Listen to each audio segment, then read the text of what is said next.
What is up, everybody, and welcome to the All-NBA Show, powered by FanDuel, America's #1 sportsbook. Get started with $150 in bonus bets if you win your first $5 bet at FanDuel.com/AllNBA.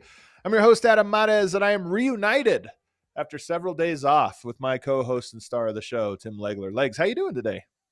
I'm good, man. Wasn't feeling great, but I took a blow, but I'm good, man. I'm on my way to full recovery, man. That was definitely knocked me off my feet for a day. But I'm good, man. I'm anxious to be back with you. Yeah. You were a late scratch, as they say in the NBA world. A late scratch yesterday, so we ended up just canceling the show. But we will have a show for you again tomorrow with Mark Stein, so you guys can look forward to that. We'll get all of our shows in this week. And on today's show, I'm excited, man. Back to games, back to talking about big games and talking about the Warriors and what they did to the Sacramento Kings. And more importantly, I'm going to preview my take. The Warriors just doing the things that they did when they won. You know, they're doing a lot of those same things, but with different personnel. We're also going to talk about the Bucks beating the Lakers. They needed a win after a little skid, and then we'll get you ahead, look ahead at the weekend slate here coming up. But let's start with our big game. It was the Warriors smacking the Kings last night, and I say smacking. The Kings clawed back in this one. The Warriors built like a 25-point lead in the second quarter. It was just complete dominance. The Kings clawed their way back, and then the Warriors closed the game with a second big run in the fourth quarter to put this thing away. What stood out to you in this one? Well, first, just an overarching statement is the fact that the Golden State Warriors put up 130 points with Steph Curry and Jimmy Butler combining for 17. Yeah. I mean, that in and of itself, right, that kind of starts to make you think, my goodness, you know, how this team is clicking on offense right now. They had 35 assists on 45 field goals. I mean, that's to your point. You go back and look at some of the metrics that this team had when they were winning championships, and it looks a lot like the way they're playing now. So that's very, very true. So that would be the headline, I guess, is that despite the fact that Jimmy Butler really almost felt like he took a night off offensively as a scorer, Curry was getting denied the ball in a way that you just don't see at the NBA level, man. It looked like he was back at Davidson. Like, and I'm sitting there I'm watching the Kings and I'm watching Doug Christie and I'm going, you know, are you really selling out to this extent on one player in the NBA? Like you just can't deny a player to that extent all over the floor, because it's not just one guy involved to deny him the ball the way they were. It takes multiple guys per trip to do that. So as a result, you're playing in a lot of 4-on-3 situations. Defensively, you've got 3 guys against their 4. And it was easy pickings for Golden State the whole night. And Curry, he wasn't 100%. They were talking about before the game, his back was bothering him. He wasn't moving as well. He wasn't moving as much. He wasn't really aggressively seeking out shots. He was very content to just let this defense completely shade his side of the floor and let his teammates play. And they still put up 130 points despite the fact that he had a hard time even catching the ball. And I just thought it was kind of weak, to be honest with you, on Sacramento's part. I don't like watching. I don't want to watch an NBA game like that. What are you doing? You're denying a guy over the floor, face guarding him, don't know where the ball is. I mean, come on, man. Play actual NBA level defense. They weren't doing that. And in fact, here's the thing. They did that, right, to see what Golden State had as an answer. The answer was pretty good. I agree. Really good. They put up 61 points in the first half. They had no problem getting whatever shot they wanted to. If it wasn't for that late run at the end of the second quarter, that's a 20-point game at halftime. Yeah, so they didn't score. It was like 4 minutes without scoring. So they had 61 in the first half, but they had a 4-minute scoring drought. Exactly. They're on. That's a 70-point half, really. So at some point, you go, all right, you know what? Let's just go back and play more traditional defense. They never did it. They just stayed with it the whole second half, and the Warriors put up 130 without their two best players doing anything. So those were the two big points for me. I thought it was weak what the Kings did. It was just, it's not effective in the NBA to sell out to a guy off the ball to that extent. It's just not against a team. And you remember in college, because the youngins might not remember this, but there was that game, and I don't remember what team they were going up at Davidson, where they literally put two guys just following him around the court. And Steph, I don't remember, he had like 3 points or something like that in that game. But, to your point, that doesn't seem like an NBA strategy. And yet, we saw this with the Lakers and Jokic. They basically did the same thing, sandwiched him throughout the course of the game. We saw this with Denver and Oklahoma City, trapping at half court. Shai Gilgeous-Alexander, get the ball out of your court, out of your hands, and see what other people do. But the difference is, I think the Warriors look like the old Warriors because of two things. They fly around defensively. They've done that even in some of their bad iterations over the last couple of years. They fly around defensively. They play hard. They have guys that can execute defensive rotations. But the ball pops. They are the best passing team when they play like they did last night. There's nobody else that passes the ball as well as they did. So how do you break it? It's not with, we'll get it to this guy and run a pick and roll, and him try to isolate and give it to Jimmy and have him go. It was pass, wide open dunk, wide open three. And that's what was so impressive about it. The Warrior, yes, the scheme, you might not like it, but the Warriors beat it with ball movement. So precise. Everything was so sharp and so crisp. What they did, it's amazing. Like Jimmy Butler, look at the record since he got there, so it's undeniable the impact he's had. But it's just strange in that he's not a guy that is like super dominant statistically, right? And yet he has that kind of impact because he's really smart, plays hard, he's strong with the ball, and he has, gets to the line, of course, and they had 24 free throws again last night, number one in free throw attempts since he got there. But it's just funny because usually when you make a trade like this and there's like this immediate kind of turnaround and impacts, because the guy's putting up massive numbers. That's not the case, really. And yet it's still, the impact is undeniable with how smart their team is, how easily they move the ball to the right place, and how many open shots they get as a result. And they're actually, they're getting to the point where you're watching them and you're going, man, I don't know. Like if it's almost at the point, whoever avoids Oklahoma City has a chance, man, to end up against them. I really believe that. Like Denver clearly is in that category. I think Golden State and the Lakers are in that category once LeBron comes back. They're all, to me, one more team.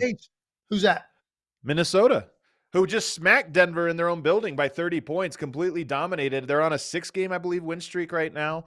I put, those are the teams to me that have a chance, in the Western Conference, with the Thunder clearly at the top of that list. But Golden State, Minnesota, LA, Denver. And by the way, that might be your first round matchups. You might get Denver, Minnesota, Golden State, LA in some order. And I just think all four of those teams are a cut above the rest. The key is, man, avoid the 8 spot and avoid the 5-4 matchup. Right? Those are the two you want to avoid if you can, because you do need to put off Oklahoma City as long as you can. Golden State right now, you look at, I don't think, I guess they could make up 3 games on the Rockets. There's 16 games to play. I guess you could, the way they're playing right now. I guess anything's possible. But if you do that, you put yourself then into like the 5-4 matchup. I don't think they're making up 4 games on the Nuggets in 16 games. So you're for the 3 seed. So you're talking about, is it beneficial to get to the 4-5 and then have to play Oklahoma City in the second round? Is that what you want to do? It's crazy because you can't think about where you want to end up, especially Golden State. They just came from deep in the play-in. Right. To where they're at now in 6. So you can't really manipulate that if you're them. You just got to go out and play. But I'm just saying how it ends up. Is that really the best thing to get to 5-4 or not? But you're right. I guess Minnesota now is opening eyes. They're probably in that category as well. Ironically, the 2 teams we didn't mention are Memphis and Houston. And Memphis is the 2 seed. And Houston was in the top 3 a good part of the season. They've now fallen off to 5. But we don't seem to give them quite as much love as the other teams we're talking about. And those teams might make it in the 4 or 5, which means one of them is going to come out of the first round, in advance. But we'll have to wait and see. I want to stick on the Warriors here. We talked about what makes them great. The ball pops. They just pass the ball so well, and they fly around on defense. But it made me think, oh, by the way, some numbers on the defense since the Jimmy Butler trade. First in offensive and defensive loose balls recovered per game, which I just love. They get 50-50 balls because they fly around even more than Oklahoma City. They're third in deflections, which is, again, they're just get a hand. They're just constantly swarming and making rotations. But it made me think, Legs, the Warriors, even in their heyday, were susceptible to runs, but also were known for their runs. And I think it's because when you pass the ball a lot, you're susceptible to turnovers. That's part of it. When you play as pressure defense, you're susceptible to blow-bys or missed assignments or what have you. So to me, you watch this game, they build a 25-point lead. They kind of cough it up. They build another one. That's another trait of this classic Warriors team. They know that they're not always going to play perfect, but they can play perfect enough that they land these haymakers that give them a huge margin for error. Yeah, look, I don't think to me, watching them this year, they haven't been nearly as careless with the ball as they have been, literally over probably the last 5 or 6 years, because even the teams that won it all, there would be stretches in games where you're just like, man, they're throwing it all over the arena, and they would allow teams to kind of hang around. I don't feel that they're as careless or sloppy. They're just so active. They're so active offensively. There's so much motion and movement going on. And they're just so predicated to make the right read. They know exactly where the ball is supposed to go next. And if it's not there, there's always counters to it. And because of the motion, it puts so much pressure on teams defensively to communicate perfectly. And it's just really a hard task to ask, man, for, 18 to 20 seconds typically on a possession. They're going to get something good eventually. Yeah. And I don't know, Jay, just so impressive. One thing I do want to say, I don't know if you felt the same way. I felt it was almost a little bit disrespectful last night on the broadcast to the way they were talking about Jonathan Kuminga. So Kuminga comes back last night, first game, 31 games. Comes back last night, 20 minutes, 18.7 for 10.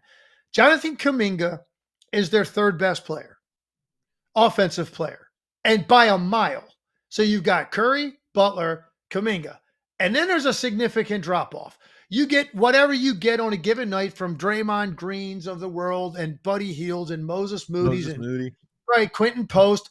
And you don't know where it's going to come from on a given night, but collectively those guys kind of chip in and they do their part. And they all play hard. They're all smart, buy into the system. Jonathan Kuminga is easily their third best offensive player. And they were talking on the broadcast like, oh, playing so well without him. Like, how do you figure out a way to get him minutes? And I just was like, man, maybe like, not right off the bat, you don't start the guy and play with 35, but you don't think they're going to be able to round Jonathan Kuminga back into form where he's getting 25, 30 minutes a game? Of course they're going to be able to do that. So it just kind of stood out to me because they talked about it multiple times throughout the broadcast, probably 3 different times it came up. Well, can I come to their defense real quick? Now, I was like, what? Let me come to their defense real quick because I actually had a note on this. In their previous game, with Kuminga knowing, it was already announced that he would be back for that one. So this was the game right before it. And he was asked about integrating him. And Steve Kerr said, we're playing so well, you don't want to mess with it. So who knows like where he fits into the equation. So I almost feel like Steve Kerr set the table for that question with how he responded to it. And it certainly perked my ears up. But to contrast that, last night after the game, he referenced 4 shoo-ins for closing the game, and that was Draymond, Steph, Jimmy, and Kuminga. So it's almost like he sent 2 messages. One was, we're playing so well, who knows? You don't want to take anybody out of the rotation, and maybe we'll have to see how it goes. To last night, oh, no, those are our 4 closers. Take that for what you will. And maybe that's because, he had to see for himself how good Kuminga looked, because Kuminga looked great last night.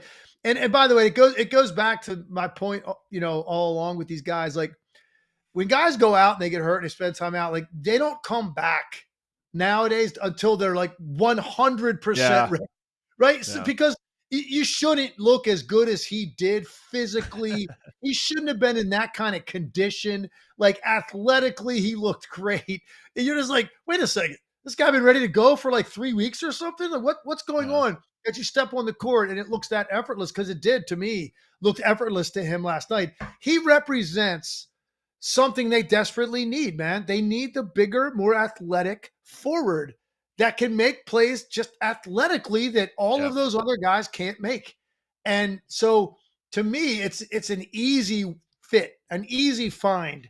Minutes for Kuminga on this team when you really don't have a lot of athleticism on the wings, that's an easy find. And they gave him 20 minutes. He had 18 points.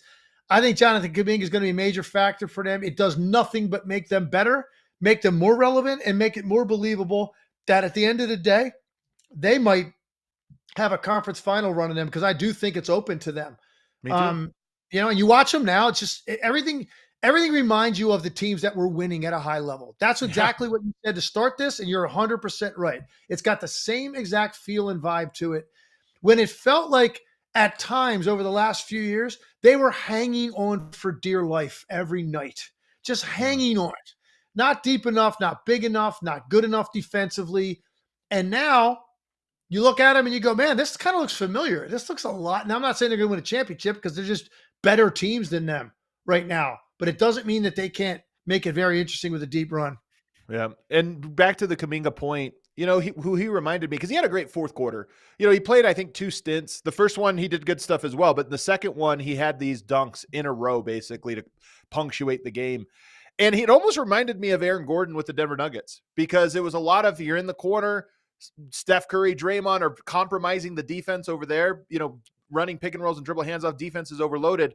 And once the ball found the release valve rolling towards the basket, he's just cuts right along the baseline. And that first dunk he had, to your point, was almost a two-handed windmill. Like, he grabs it low and finishes it in a cockback dunk somehow. And to me, this is Kuminga. He's more skilled than what the Warriors need from him. And every now and then they need him to put the ball on the floor and get to the basket, head down, do that stuff. He's more skilled than that, but they almost need him to contain what he's doing to be this pressure point. That ball movement creates certain types of shots. He is the athletic baseline pressure point in that system that is going to put pressure on the paint, pressure on to box out and these different things, and he'll get those drop-off dunks. So fair and so accurate in that description.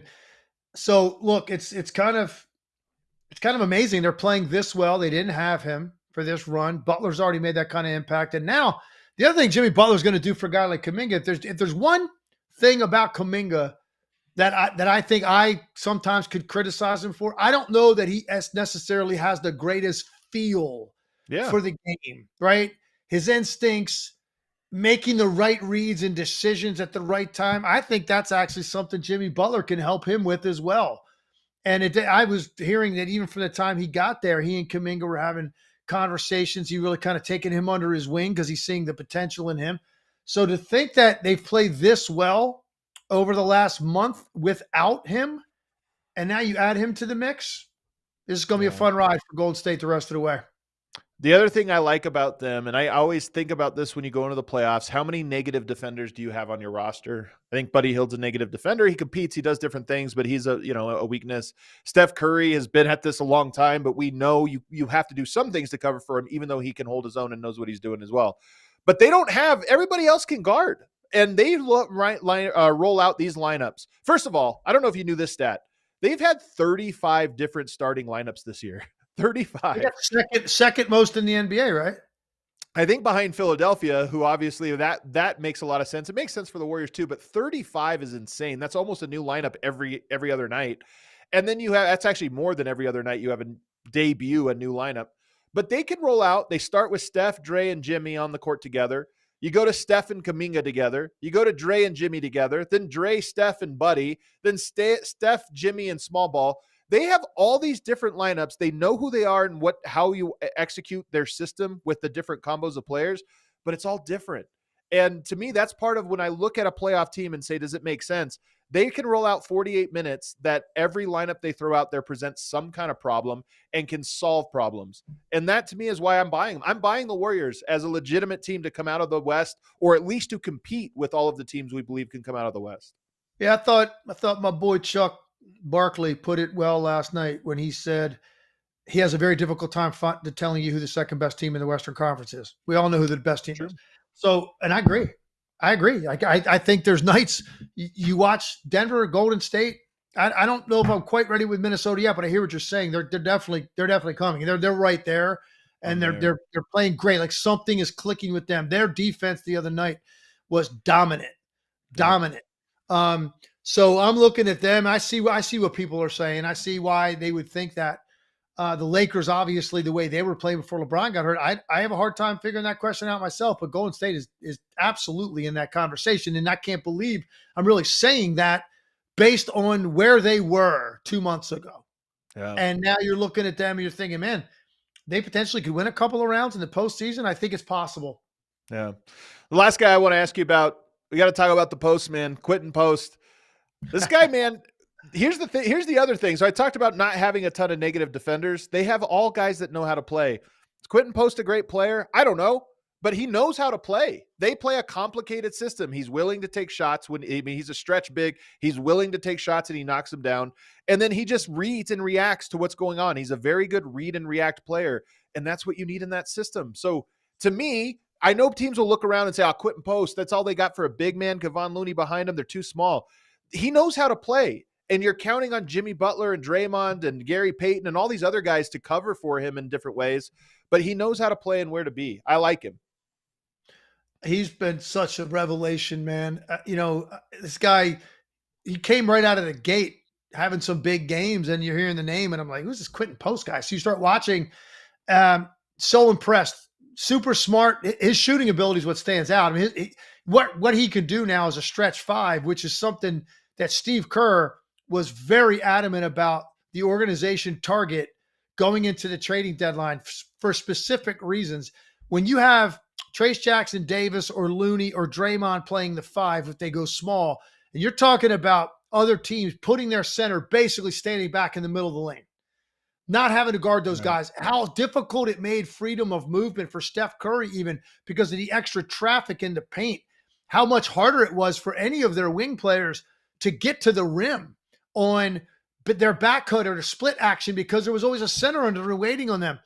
He was adamant that they needed it, but I think he was talking about getting Vucevic. I think that's the guy he probably wanted.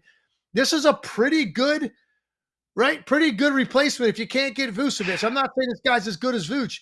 I might like him better for what they're doing, though. Like, because you might post up Vooch. You might give Vooch some touches. Yeah. I like that they don't have to worry about post. He just plays in the system. He's also got this, man, like he doesn't do it all the time. He only does it when he has to. He has the ability to catch the ball, and if the closeout guy is closer to him, he'll catch it, not move it at all, and go right to the release. Like very Klay Thompson-like, the way he would catch it and just get it from that spot. Like a lot of guys, even if it's not a big dip, everybody brings it down a little bit. His ability to catch, and if it's late in the clock or there's a closeout defender right there, but he wants to get that shot off, he can just load it from wherever he catches it and make it at a very high percentage. Very impressive. I do have one more point on this team in this game. I got to get your thoughts, though. Just think about the milestone that Curry hit and just kind of putting that into 4,000. perspective and what this guy's meant to the game. And on a night when he wasn't even interested in playing, he only needed 2 threes. He didn't really care if he scored last night because the way he was being, he got the 2. It was a national TV game. All those people came out expecting him to get 2. He didn't want to disappoint them. That's a heck of a ticket stub to have, I guess. You take that home and frame it. What are your thoughts on what Curry, what he did and just what it means? Well, I mean, first of all, it's incredible. What I loved about it was he makes the first one right away, and the second one came a little hard. Like he missed a couple of them in between, and I think that is, milestone threes are always funny. I've just seen it too many times where there's a big milestone, everyone in the building knows it, and the guy misses the next 4 or 5 shots in a row. So that was my big takeaway, but 4,000 threes is insane. I always wonder, we always say we'll never see another of this. Steph Curry changed the game so much that part of me thinks we will see another Steph, but then you watch how good he is at this and I go, I don't know, man. Guys are getting better at shooting, but he might just be 5 decades ahead of the next Steph Curry. Yeah, I think, look, when you start talking about some of these records and milestones out there, right? I actually think, as crazy, ridiculous people, I actually think this is one that will be broken one day, whatever he ends up with. And I think I saw a graphic this morning. He averages like 250 made a year or something like that. So it's going to take him, he's going to take him like 4 more years or something to get to Yeah. 5,000. I don't know if he gets there. He's 37 years old today. Actually, is his birthday. So I don't know if he plays 3.5 years, whatever it's going to take to get to 5. But let's say it's, certainly, north of 4,500, whatever that number ends up being. Because, Adam, there are guys now taking much earlier in their careers than he did 10 a night. So if that's the case, now look, no one maybe could shoot it at the percentages that he did for his career, but you're just talking about from a sheer math standpoint, maybe somebody does break it. I don't know, maybe not. If he plays till 40, maybe not, man, because he burst onto the scene pretty quickly, making a high rate of those. But so some of them, like look at for instance, the scoring record with LeBron. Right. And you look at some of the numbers that some of these young guys put up. Okay, but are you going to play until you're like 42 at a high rate the way LeBron is going to, or beyond? Maybe. Like that's the thing. It's inconceivable. But like the shooting, the fact that guys are coming into the league now, if you're 21, 22 and you're a top guy on your team, like you can shoot 7, 8, 10 if you want to on a given night, 12 threes, whatever you want. Makes me think that maybe one day someone will run that down. Yeah. I like your point, because even to your point, Steph changed the game in a way where taking 15 threes in one game for one player, that was unheard of when he came into the league. Now it's commonplace. So somebody maybe catches him with this really long career. But we all know, man, I would be shocked if we saw another Steph Curry anytime soon, because he is that much better than everybody else at shooting. It's wild. All right. Hey, I'm buying the Warriors. I think that they do the things that are really hard to guard, and they're good enough, and the West is flat enough that there's nobody outside of Oklahoma City that you look at and say they're unbeatable. So I'm buying the Warriors. I would not want to face them in the first round. Let's take a quick break. On the other side, we're going to get to the Bucks and the Lakers. Interesting on both sides for Bucks and Lakers. So we're going to talk about both teams before getting you out in your weekend with a weekend slate. First, Timeline sells health longevity supplements featuring their proprietary MitoPure ingredient. The cells in our body are the building blocks of life. Timeline is a supplement that works with those cells to help give you more energy, feel stronger during workouts, and preserve health and mobility as you start to age.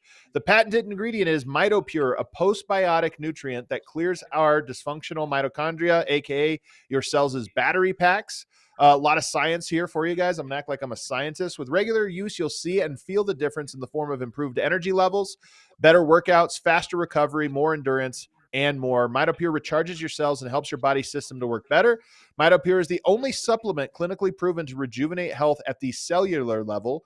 MitoPure is shown to deliver double-digit increase in muscle strength and endurance without a change in exercise, and that is a win. So get ready to be your best, most energized, most revitalized self.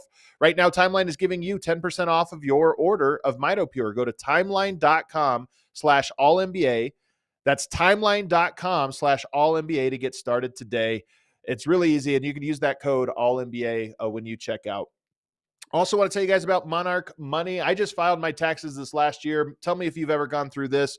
You're going through all of your expenses throughout the year, and you see an expense pop up that you're like, I don't remember signing up for that. Or maybe, I did a trial run of that and forgot to cancel. Happened to me this year. It happens all the time. Finances can be messy and confusing. Monarch Money acts like your personal CFO, giving you full visibility and control so you can stop earning and start growing. It's more than your average budgeting app. Monarch Money is a complete financial command center for your accounts, investments, and goals. Don't just manage your money, start building wealth with 50% off your first year just for our listeners. They have those great tools that want to help you monitor what's going in and out of your account, but also to monitor your investments and see how they're performing. So it's a complete financial planning tool that's great, and people love it. It was named Wall Street Journal's best budgeting app of 2025. The top recommended personal finance app by users and experts with over 30,000 five-star reviews. Get control of your overall finances with Monarch Money. Use code AllNBA at monarchmoney.com in your browser for half off your first year. That's 50% off your first year at monarchmoney.com with the code AllNBA. And you see that link in the description of the show. All right, we are back here, segment 2 of the All-NBA show, and let's move on to our other game we want to talk about, which last night was the Lakers falling to the Milwaukee Bucks. The Bucks were coming in on a 3-game losing skid, including, by the way, we didn't talk about this, Haliburton's three-pointer against Milwaukee, man, running to the corner, Did you see this one from I Yeah, think it was yeah, Tuesday, yeah. running to the Oh, yeah. corner, falling sideways, and somehow hitting it pure nothing but net, plus the foul, maybe? Um, Real quickly on that one, what did you make of that shot? It's one of the best shots of the year. Absolutely incredible. To catch it, be falling out of bounds, basically going left, right in front of their bench like that, and under those Yeah. circumstances. And by the way, this was an enormous shot because the Bucks were up 2-0 in the season series. Indiana wins that game to get to 2-1. If they win, they play this week, I think. If Yeah, they they do. if they beat the Bucks again and it's 2-2, they actually then have the tiebreaker because they have a better record in the division. So that's how Big much game, that man. shot meant. And that's a big deal because they're basically right there, deadlocked pretty much in the standing. So that's what was at stake for that shot. It's not even like, I would say the Bucks broke down and gave up something. That was just an incredible decision. I think it was Nemhard inbounding the ball. He didn't give it to him on the first cut, which is out above the 3-point line toward the top of the key. He let him come all the way down to the corner before he sort of flipped it to him. And then he just turned, and you got to get that thing in the air before you even find the rim. So absolutely incredible shot, and had massive repercussion there because they're right now a half game behind Milwaukee, and they play this week. And if they win that game, they're then in position to be the 4 seed, depending how it plays out the rest of the year. But they will move into 4th. That puts a lot of pressure on that game, which is great. Might show up later in weekend slate. But the Bucks, I see Bucks fans are like, hey, man, I thought we were talking about the win. You're bringing up old stuff. They get the win last night, 126-106 against the very short-handed Los Angeles Lakers. No LeBron James, obviously. No Rui Hachimura. No Jackson Hayes. They look small out there. Luka had 45 points. His shot is starting to fall, 7 of 13. But it was the Milwaukee Bucks just dominating this game. What did you see from it? Here's what I saw. I saw your pillow take or pillow talk. Yeah. Okay. Looked Let me like hear a it. bed of nails. It was a bed of nails compared to their defense last night, the Lakers. That's as soft Yeah. as you can play defensively in this league. There was Yeah. no resistance. That was as easy. Look, they scored 126. They were on pace for around 140. And they were up 20 and going into the fourth quarter. So they kind of tailed off a little bit there in the fourth, but they would have put up 140 if they had to. Did whatever they wanted to them. And look, you're missing LeBron. It's big. You're missing Hachimura. You're missing Jackson Hayes. That's huge. That's your rim protection. And that's 2 other big forwards that could at least do a decent job on Giannis if you had to help slow them down. So I get it. But that aside, if you just looked at film and looked at NBA level, high level defensive intensity, that's not what the Lakers are putting forth in this game at all. So that's what jumped out to me really from the very beginning of the game. I just was like, my goodness, I thought JJ Redick was going to lay into them to such an extent at halftime. You'd see a different team in the third quarter, and you really didn't. They came out, and it was very similar. He was kind of emotionless the whole night, JJ. Yeah. It was almost like he was resigned to the fact that they were going to lose this game early on based on the way they looked defensively and being that shorthanded. Because he was sort of he stood up a lot, but he didn't have a lot to say. He didn't seem to be too emotional during timeouts. I think they were resigned to the fact that Milwaukee was just going to be too much for them on this given night. And I just thought it was as easy as it gets for a team offensively. Yeah. It really was. And you wonder about LeBron has been so phenomenal as the anchor of that defense. He goes out and now their defense looks pedestrian and their energy and belief in their defense looks a little pedestrian. But I want to go to the Bucks side of this because we talked about him the last time, but I'm just so interested in your thoughts on Kevin Porter Jr. because while he's not one of our guys, he has been very good for them. And he was good in this game with 22 points off of the bench, including 5 of 7 from 3. So he's my first question for you. What'd you think? Flat out can score. I mean, he's a rhythm guy. So he's one of those guys. If he makes one early in his minutes, like there's a very good chance he could go for 15, 20 because the rim looks a lot bigger to him. He's got a flat arc. It's not a beautiful release by any means, but the guy is a flat out scorer. And when you give a scorer a bucket early in their run, you could have a problem on your hands. And that was the case certainly last night. 22 points. He's had 3, 5, 9 double-figure games in the last 13. He's been one of those quiet acquisitions that nobody really thought much of. He's getting regular rotational minutes for them. And more nights than not, he's giving them the offensive production that they needed out of him. Last night, he really started stringing baskets together where at one point he kind of took over the game. That's Going just at Luka too. yeah, and a big weapon that they need, honestly, Adam. They need that, especially right now.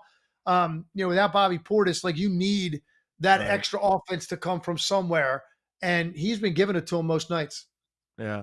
And this is one of my notes now from the Lakers. I mean, we saw this even with LeBron was healthy, but they scramble a lot. They execute defensively to cover him for him, but teams go at Luka. And I know they've always gone at Luka, but he's had some big guys behind him. He's had the rim protection behind him. The Lakers don't have that. And without LeBron there, they don't seem to have the energy, the effort, and all those different things. And it sticks out like a sore thumb how much teams just look around and say, Kevin Porter, even Gary Trent Jr., get him on an island and we're going to space the floor for you to attack. And that's the mark. It seems like since he put the Laker jersey on, teams have moved him up on the scouting report in terms of find him and attack him every time. Yeah. And what was working well for them during this streak before LeBron got hurt, he had it, and he didn't have it last night because they're missing 3 guys that help him. They were figuring out better how to protect him defensively. There's no doubt he's getting hunted. On that team, with that particular lineup they put out there, that's the guy you are going to hunt. And they're going after him. And early on, they were having a real difficult time with that. He had a hard time against Utah in those first few games. Charlotte was really bad that night at Charlotte. LaMelo Ball was just absolutely – he was literally pointing at him and bringing him up on trying to get switches. They had to completely change their defense. It led to a bunch of stuff on the weak side. They've gotten better over time at understanding his limitations and being able to protect him defensively better by finding the right matchup for him, by executing switches when they're advantageous to the Lakers and not just to switch for the sake of switching, which a lot of teams do in this league. They were much more discretionary with their switching with him in particular. When you take 3 guys out of the rotation that are all good defensive players, now Luka's going to be even more exposed. So I think his mentality last night was, it's fine. We're missing those 3 guys, so I'm going to get targeted. I got news for you. I'm going to get you on the other end. Yeah, because I'm going to score. He just had that look in his eye from the beginning of the game. Like he was going to have a big game. You could feel it. You could see it. What do you have, 16 in the first quarter? So you kind of knew. But I mean, just at the start, I've always joked that he does a heat check first trip. He's always taking those heat checks early, and he got hot. He actually finally shot the ball well from the 3. It's been a while since he's done that. They're an incomplete team right now, Adam. That's the bottom line. The question is, how long's LeBron out? How far do they fall while he's out? And how quickly can they get back and find that rhythm again once he is back? Yeah.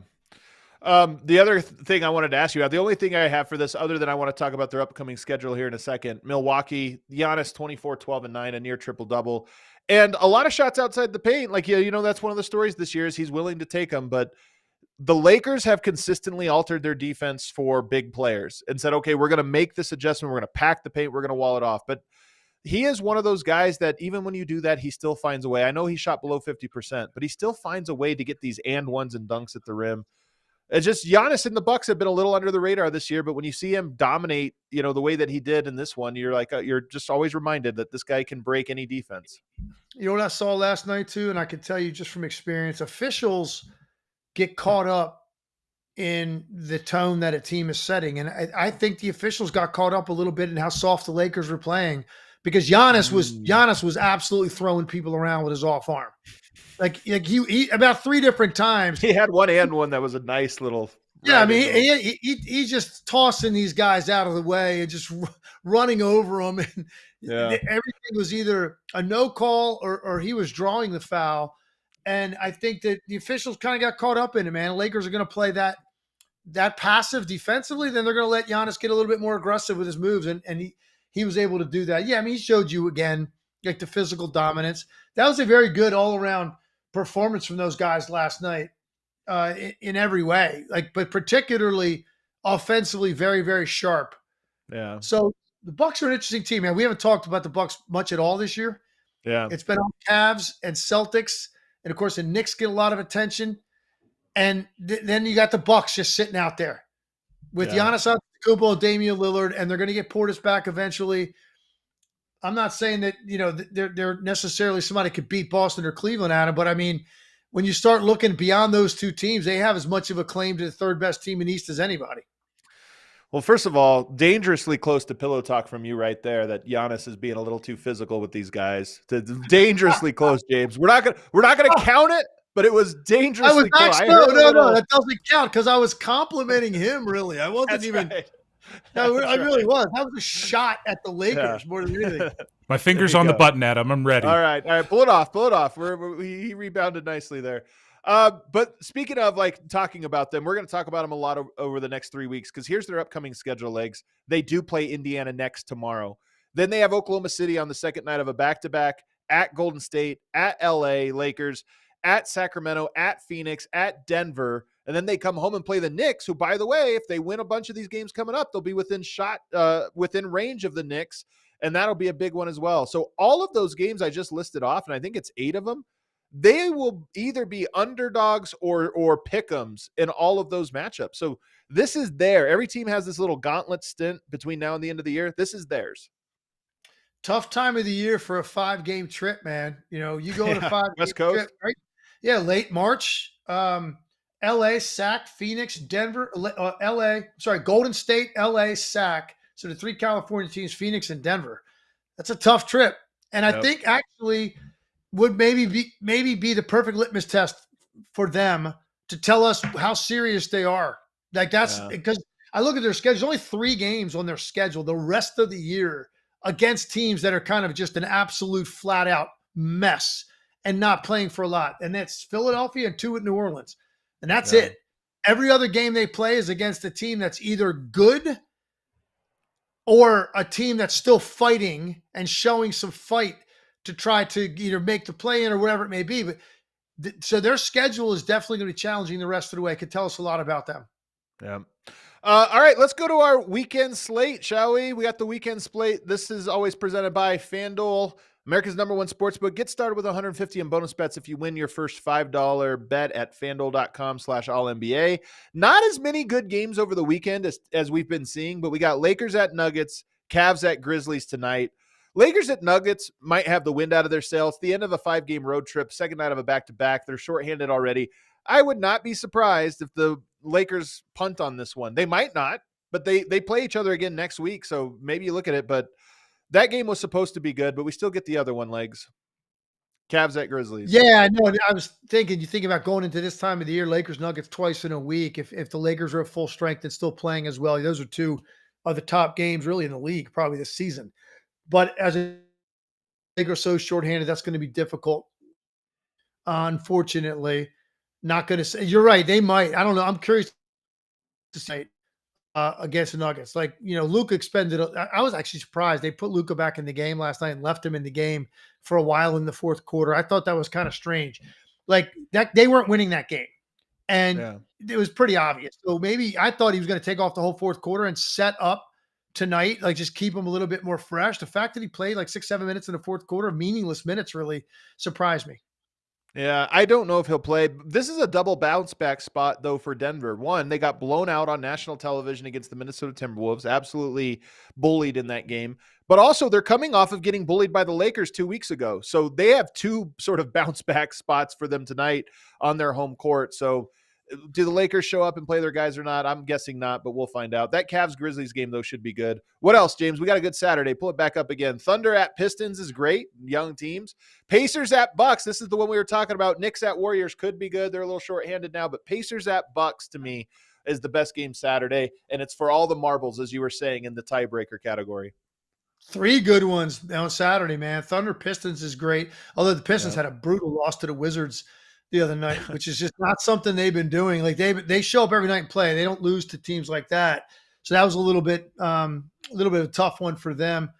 But the big one is obviously Pacers Bucks. I mean, for the reasons we just described, the Indiana Haliburton making that shot and that free throw late in that game to steal that game from the Bucks puts the tiebreaker very much in play now. And that changes everything about the dynamic of this game.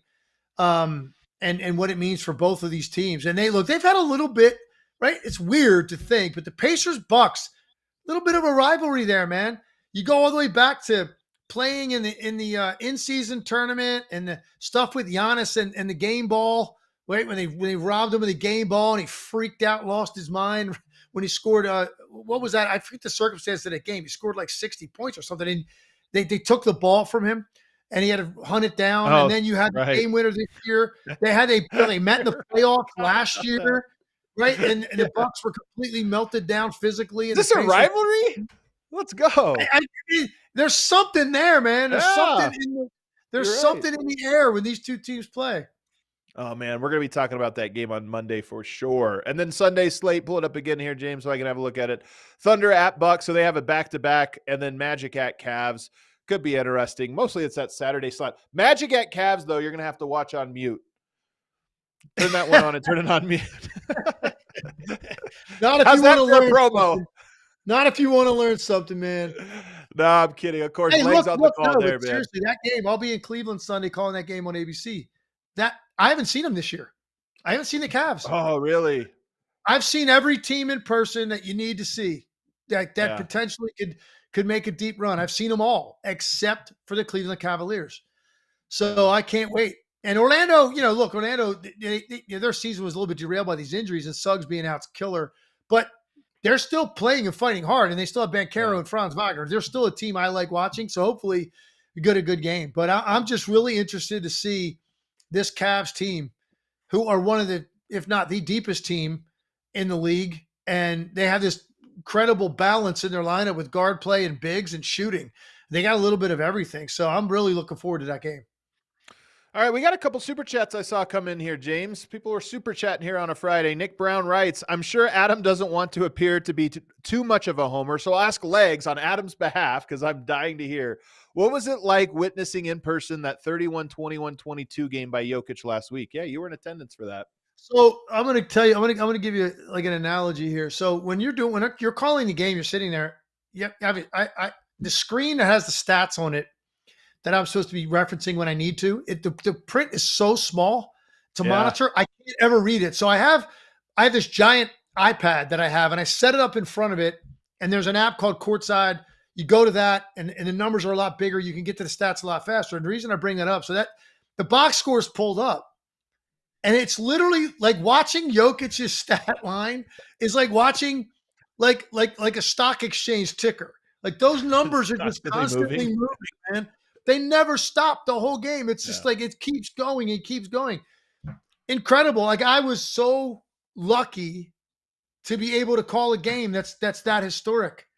With those kind of numbers, you think about the guys that have played in this league and no one has ever done 20-20 game. And, it took overtime to get it. So in a weird way, I told Dave Pasch after the game, I was more surprised by the fact that game got to overtime than I was that Jokic had a 30-20 game, because the game was over in the fourth quarter. What were they up like? It was over. The game was over, and they come all the way back. Incredible play by Booker to know he had enough time to make that extra pass to Durant, hits the three, and as it turns out, it was the best thing that could have happened because it gave Jokic the time he needed to complete that 30-20-20. It's so true, man. It was the best thing that could happen. Because in overtime, Denver got off to like a 7-0 lead in the first minute of overtime. It felt like they were going to win. It wasn't the most, whole edge of your seat overtime. But what you were on the edge of your seat for was the numbers, because you saw it. Like you're like, man, he needs 2 more rebounds, one more assist, and you just watch it happen in overtime, and it was fun, man. It was really fun. What else we got? Psycho Blue says B-Ball Cthulhu has already braced himself for B-Ball Athena, gloating about Saint Draymond's 5th ring. All right, he's calling it already. The gods have spoken. I mean, could you imagine? It's possible. It's possible. So look. I mean, these debates about guys and where they rank in historical greatness, they're great debates. Nobody's right. It's all opinion. There are some guys that if they're not in your top 10, there's something wrong with you. You got a personal bias against them for some reason, because some guys just you can't omit. But the conversation gets very interesting from like 7 through 10, like all the time. And some people have Curry in there, some don't. Some people have Jokic in there already, some don't. You think about what those two guys have accomplished. It's like, wow, man, think they should be a given. But if you do that, you got to take guys out. That's when you start getting into Tim Duncan territory and Kobe Bryant and Shaq and Olajuwon. Like these are the guys that most people have, like in the bottom half of that top 10. So if you want to put those two guys in, you got to say who you're going to take out. My point with all of that is this. If you imagine if the Warriors won a 5th title with like this makeup of a team and Steph Curry wins like another finals MVP, let's just say. Like, I don't know that any of that's going to happen. I'll be shocked if the Thunder are not in the finals. Shocked. Yeah. But the fact that we're even this excited about what the Warriors have in store this postseason, it's awesome. And it's great for the league, man, because he as a player and they as an organization generate so much interest. The Lakers being in the mix too, it's good and healthy for the league overall. I don't know what their runs are going to look like, but those two franchises being in the mix with guys like LeBron and Curry toward the ends of their careers, still having enough juice to maybe make one more run at this is pretty awesome. To me, there's like where you rank in the standings, and guys, that's always subjective. Guys will argue forever, but you get a 5th title. Only been done by a few players. You've only been the best player on a title team that won 5 times a few times. That would be big. All right, what else we got? I think we have a couple more. Charlie says, what are your all-time favorite coach versus coach beefs? What is this coming from? Who had a coach versus coach beef recently? Oh, is it JJ Redick and Doc? Is that what this is about? Could be. Yeah, maybe this is it. Yeah. Because they played last night, and I saw someone say that JJ dissed Doc at the end of the game, like didn't make eye contact for the wave. I don't know, man. I don't know. I don't know if there's any truth to it. I'm going to see JJ this week. Yeah. So I'll ask him, what's up with you and Doc, man? Well, do you have a good coach versus coach rivalry? I will say this. I know, because I've talked to some coaches and everybody's gracious in front of a camera, but I've heard some coaches that will tell you, I don't like that guy. I hate that guy. I hate coaching against him. Well, the best one of all time wasn't at the NBA level.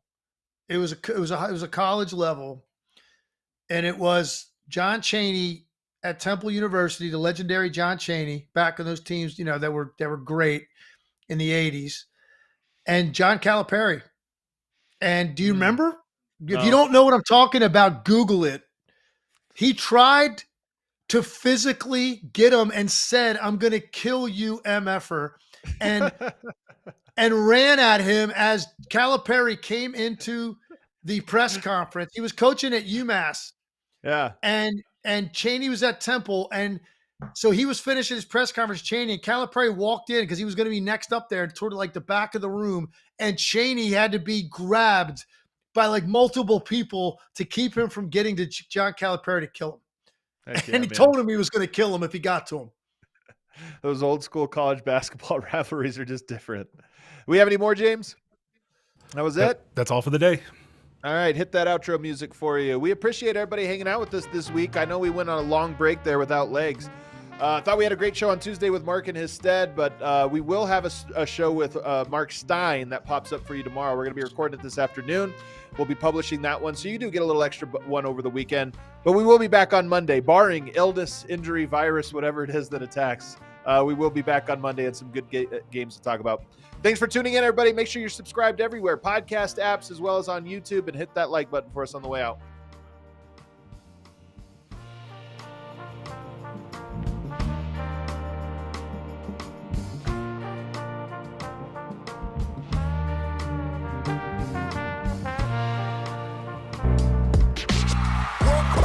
We all silly like the mayor.